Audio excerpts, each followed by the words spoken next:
If you search the term ambitious but lazy, you will notice that there is quite literally hundreds of videos that come up, many from some of the biggest creators giving top notch advice on the topic. And while I have watched so many of these videos and the advice truly is incredible, they are missing something pretty big.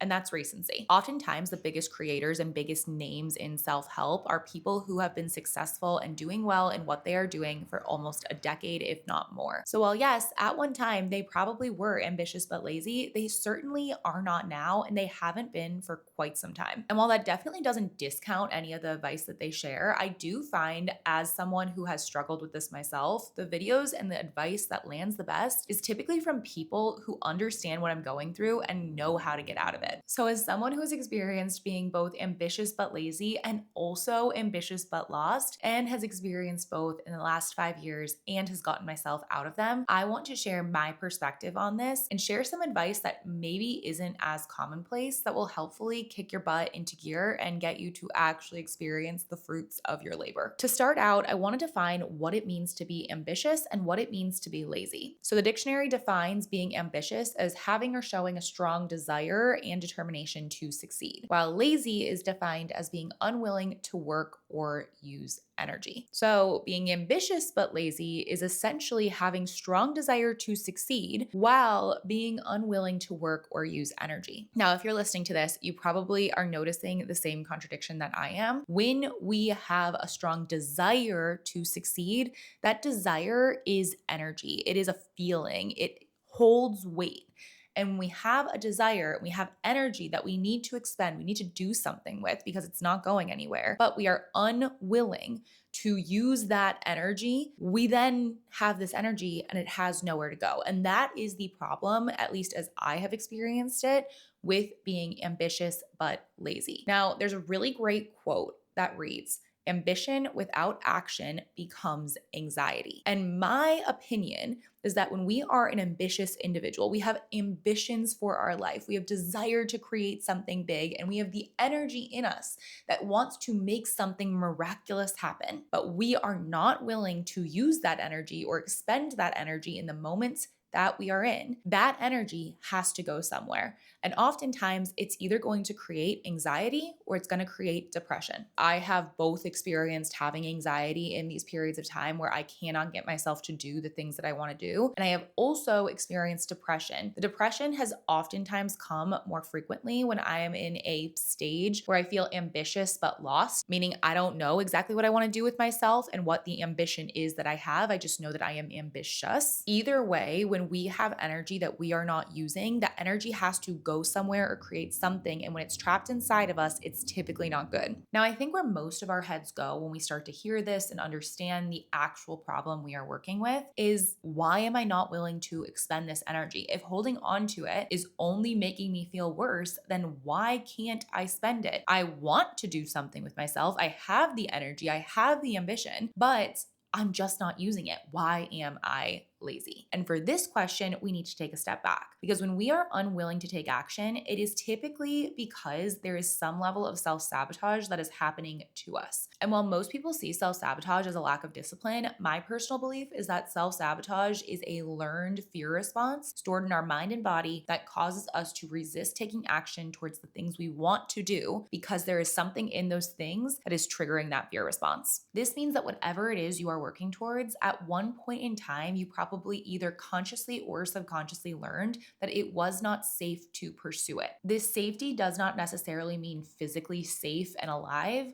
Oftentimes, it more means psychologically safe, feeling loved, feeling important, feeling like everything inside of you is good. So, when we experience the ambitious but lazy trap, oftentimes there is an element of fear that is causing us not to act and to hold on to energy that doesn't even feel good for us. If this is the case for you, the biggest thing you can do is actually work to heal those fear responses. And I have made videos on this in the past and will make another video on this soon so that I can go into more depth on this topic alone.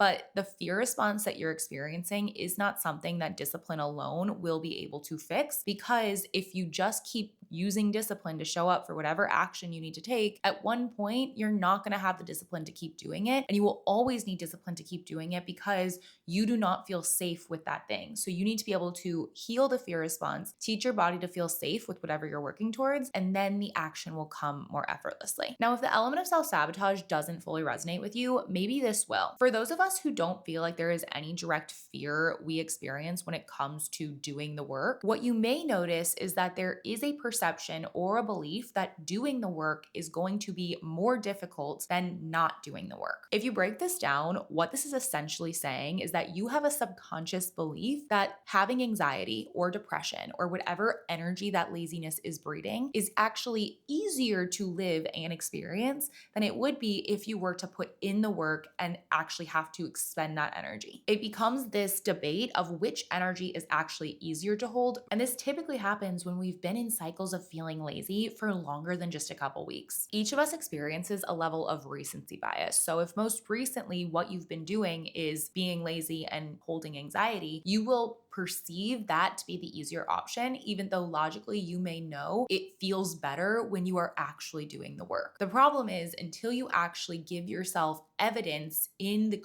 current sphere of time that you are working in, you will not believe or feel naturally motivated to do the work because you are still going off the most recent evidence you are holding. And if this is the case, or at least part of the case, the only thing that's truly going to help you feel like you are just your normal, ambitious, getting things done self is actually doing the work and proving to yourself that you feel better after you do something than before. There are a couple things that I have recently implemented that really helped me get out of cycles of feeling ambitious but lazy or ambitious but lost. So let's go through some of them and see if they land for you. Number one, you have to understand that your intuition or your gut instinct is not the same thing as something feeling right. I think a lot of us, myself included, get stuck in these cycles of feeling ambitious but lazy, not because we don't want to do anything or we actually are lazy, but it's because we're waiting for the proper sign or the proper feeling to give us permission to actually do what we want to do. The longer we are in those cycles, the easier it is for us to not take action. And once our momentum decreases, it's easier for us not to take the action than it is for us to start. The best advice for this, if you have this relationship with your intuition or you've noticed that things need to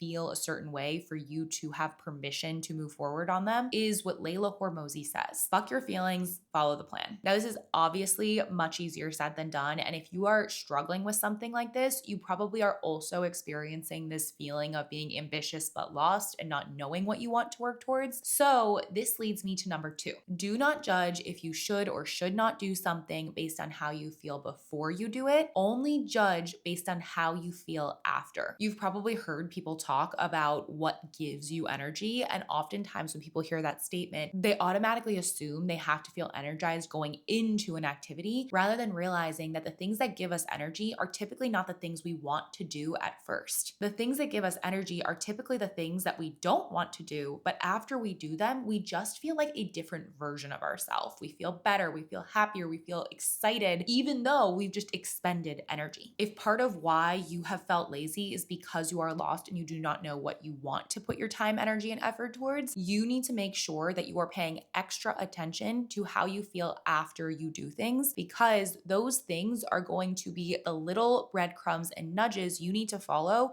to eventually find clarity and certainty in what you do want to work towards. And if you know what you want to work towards, but you still aren't showing yourself that you can go and do it, give yourself a little bit of a check, an analysis, and notice if you force yourself, if you use discipline and you force yourself to show up for the things you know you need to do in order to be successful at what you want, do you feel better after you do them? Do you have more energy? Do you feel like you're more excited? You're a better version of yourself? Or do you feel about the same? If you feel about the same, there is a chance that there's an element of self-sabotage and a fear response going on inside of you, but there's also a chance that that thing might not be what is meant for you, and there might be an element of ego playing into your decision to do it. Now, this does not mean that this is not right for you, but it does mean continue to analyze how you feel after taking action for an extended extended period of time, because over time, you will be able to notice if that resistance goes away or it stays. At the end of the day, forcing yourself to show up for something like this continuously over time is one of the best things you can do to get out of the ambitious but lazy spell, because it starts to create evidence and connect your brain to the fact that when you do this task, you feel better after it is over. When there is no element of self-sabotage or fear playing on in the background, that will create a habit that will then be sustainable, because your mind and body will connect doing that thing with feeling good. And then eventually that natural momentum will be created over time. And this brings us to number 3.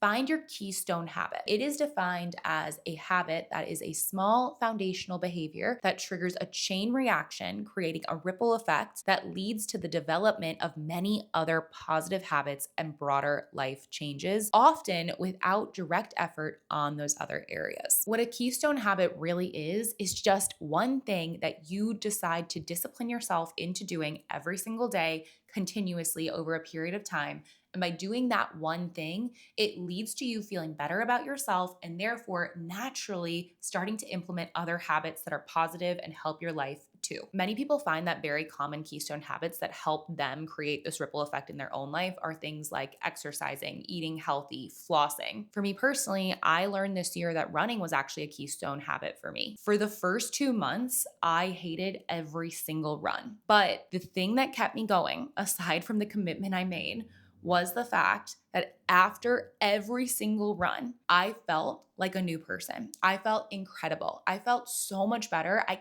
can't even explain it to you. And by feeling better, I naturally started eating differently. I was much healthier. All of a sudden, I had this newfound desire to create new content. We all have these keystone habits that will inspire creativity and energy and excitement and the desire to live better. And the reason they work is because they change us on the most minute of levels. They make us see ourselves in a different light and a different way. And because we then have evidence to show that we are this different type of person, it also starts to expand what's possible for us in other areas of our life. So if you do not know your keystone habit, start by trying new habits. Look up some of the most common ones that really land and resonate for people, and hold yourself to just disciplining yourself to do these for a couple of weeks. And if it feels better, if you notice it, keep going. If not, try another one. So much of this process of getting out of the cycle of being ambitious but lazy is personal and is going to require you to try things and fail in order to find what does work. But once you find what does work, it will work for a very long time. It will create momentum, and then everything will fall into place. To tie this video up and give you some hope that this can actually work for you, I want to tell you the story of what I experienced this past year. In March of this past year, I was feeling at one of my lowest lows that I have been in the last decade. I just didn't feel good about myself. I felt like I was putting energy into things, but they just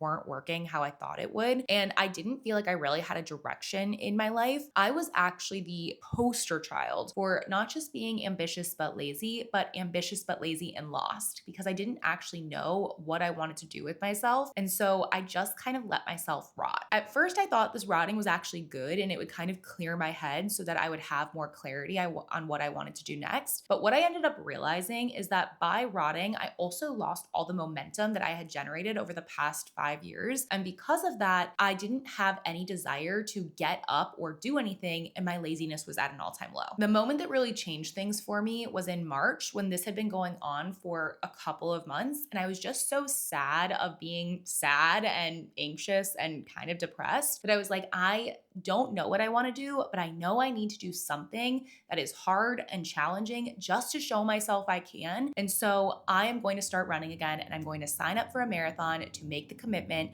and force myself to get out of the house every day. So in April, I signed up for the Chicago Marathon and I started running again for the first time in years. I was truly starting from zero. I could not run more than a mile at this point. So I went from 0 to 26.2 by October. In the beginning, I knew I wasn't going to be excited about doing any of this, but I had a hunch that I needed to just do something challenging to show myself that I wasn't just a lazy piece of trash lying on the couch every day. And so this was my one thing. This was the one thing I told myself, if you focus on this, you can do whatever else you want for the rest of your day. And I left it at that. I pulled a plan off the internet. I put it on my calendar. I mapped out the next 6 months, and then I essentially just forced myself to show up. I will say it is much easier for you to force yourself to show up for something when you are only forcing yourself to show up for one thing every single day rather than 25 things. And because of that, it actually stuck for me. I was running probably 4 or 5 days of the week and doing some strength and recovery workouts mixed in there. And I can honestly tell you that I dreaded every single run I went on for those first 2 months. Every single time showing up felt